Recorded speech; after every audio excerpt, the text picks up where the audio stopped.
Nokian poliisilla riitti kesällä työtä, kun samalle viikonlopulle pukkasi Tapsantahtia ja kuninkuusraveja Teivossa. Sanotaan nyt niin, että onneksi televisiossa ei ole vielä hajuominaisuutta.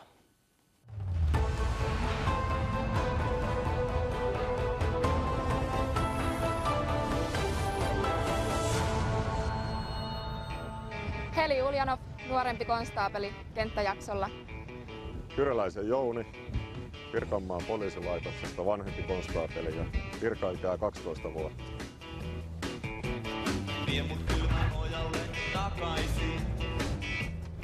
Yleisömäärältään suurin tapahtuma on tämä Kuninkuusravit tuolla Teivon raviradalla ja sitten Nokialla on Tapsantahdit jatkunut tässä jo useamman päivän, että jonkun verran aiheuttanut myös meille tehtäviä. Nyt tehdään semmoinen kulkuneuvon vaihto tässä.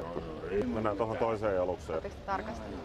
On homma tää on tosi on lasku tänään, että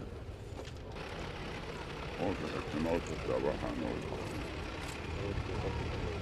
Pidä itse niitä housuja nyt ylhäällä. Sellaista. Me siihen lattialle istumaan.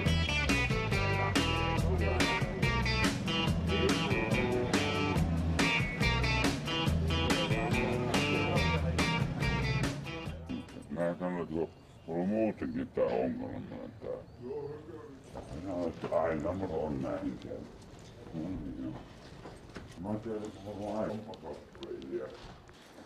Edellisen asiakkaan jäljiltä on tuossa vähän tämmöistä ihmisiä tästä jäänyt tuohon, niin siivoon sen pois.